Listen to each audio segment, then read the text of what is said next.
Hello everyone and welcome back to the Snapshot Valley. Today we are going to go over the official 1.19.3 release. Yes, you heard it here first. It is officially out and all the features that we've been covering over these past few weeks are now in the game. So before we jump right into all the features, I'd like to just show off that the house is coming along nicely. I know last week we had a little detour in this weird library that popped up, but the house is still being worked on, and I think a couple more weeks and this is gonna be done. We can start, moving out of the tent and everything. Now, a lot of these features we have covered in previous Snapshot videos, so if you have seen those videos, this is just what has been officially added in and what has changed, but there will be a lot of repeat in the coming weeks because now these features are officially in the game. The new feature added in is going to be the wood sounds for the difference in overworld and nether woods, as well as if you have the experimental features activated, the bamboo woods. So these are the new sounds for them.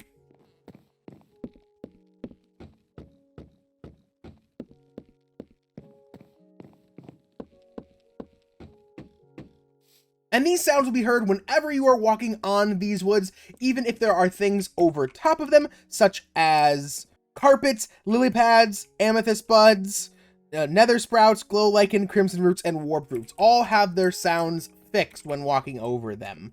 The next thing changed is going to be the Vex model. So the Vex model has been updated to look a lot more like the Allay. As you can see right here, it is an entirely changed mob. Look at it right there. It looks way more in line with the Allay and not like the old Vex. Let's see if we can take him out.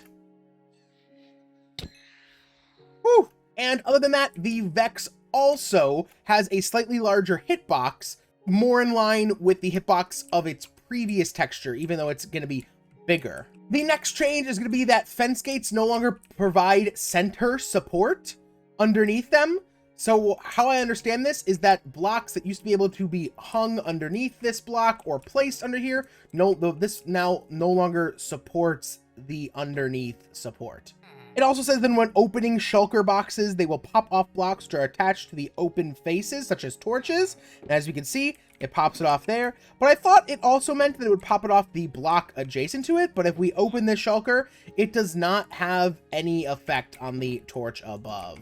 The next change comes to spawners. Spawners, when grabbed out of the creative inventory and placed in the world, will no longer have the default pig spinning around inside them. And because of this, they will no longer spew the fire particles when there is nothing inside of them. And if you were in creative and you were use the pick block key, it would grab the spawner with the same mob type in it that is currently in the one you are pick blocking. For a change in items, new mob spawn eggs have been added, including the Wither, Iron Golem, Ender Dragon, and Snow Golem. The Snow Golem and Iron Golem spawn egg both are able to get in the creative inventory, but you have to use commands to get the Wither and the Ender Dragon spawn egg.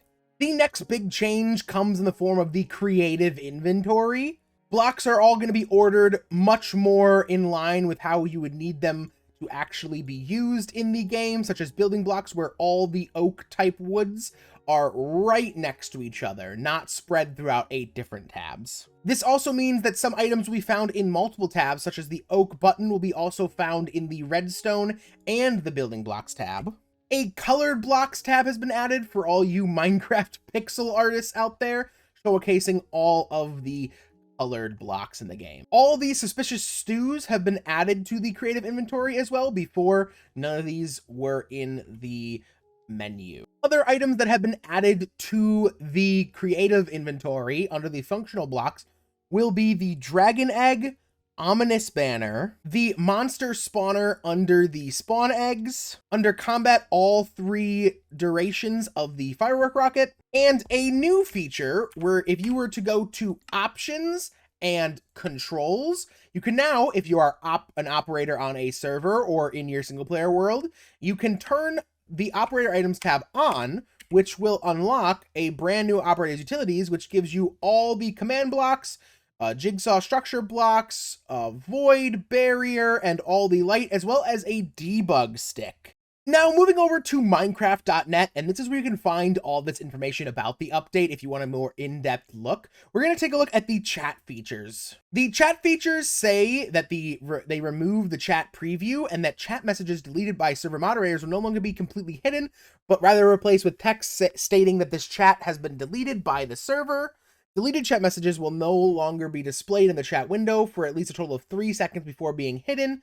The chat trust status indicator has been tweaked, and I'm not really sure what any of these mean, and I'm sure someone in the community will go more in depth in this, but that is not my expertise. The partially filtered chat messages will now show the filtered text as gray hashes with a hover text saying it was filtered, and the chat reporting screen now shows when the players being reported rejoin chat. They added draft player reports too, which player reports can now be kept temporarily as a draft while connected to a server. When exiting the player reporting screen, the report can either be discarded or kept as a draft. Draft reports will be kept until the player leaves the current server or world. And again, this is all for the chat reporting feature that I do not support. I think this is a bad move on Mojang's part. Changes to the open to LAN screen have been changed, such as adding a port number to your LAN world, and the game mode and cheats will align with what the current world has every time you boot it up. So if you're in a survival world, it will naturally say survival, and if cheats are off/on, it will say whatever they are. Now, back to Minecraft.net, there are changes to the tooltips. When tabbing through buttons, tooltips are displayed above or below them,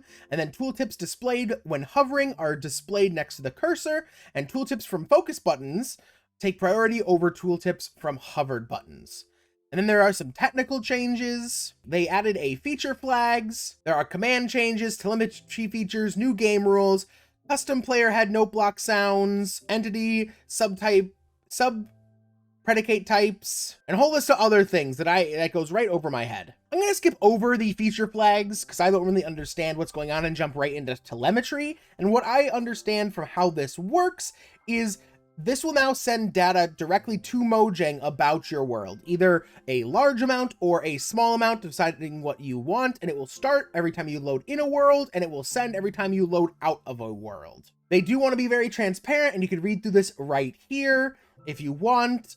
That they are taking this data, that it's not anything really important data. It is just taking the data to get them what is a fun experience of Minecraft. It is going to help with world load times and performance metrics, mainly to help them keep fine-tuning Minecraft to make it run better on whatever operating system.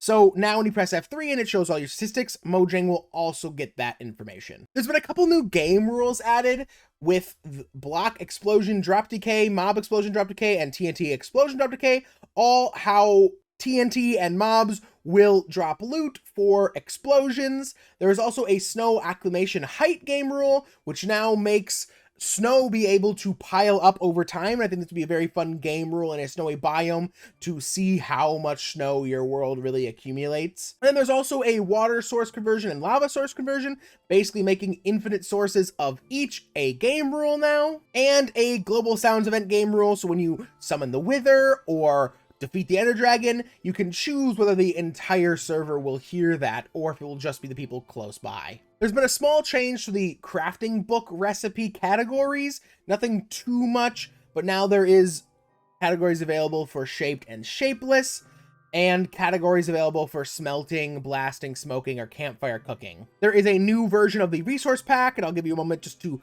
look over all this information here and read through what's changed.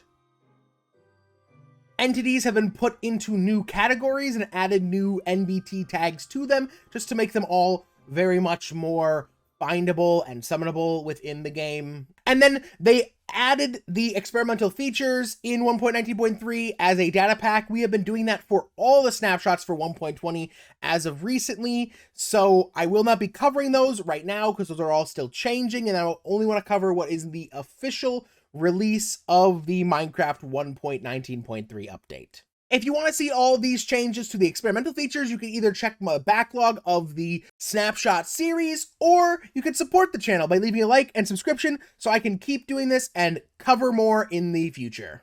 Thank you guys all so much for watching this video, and if you like this kind of content and want to see me do more and cover more snapshots, updates, pre-releases, please remember to leave a like and subscribe to the channel. It helps me a lot and only takes you one click. Hopefully we'll be back next week with more experimental features for the 1.20 update, but until then, I will see you guys all in the other series. Peace out, gamers.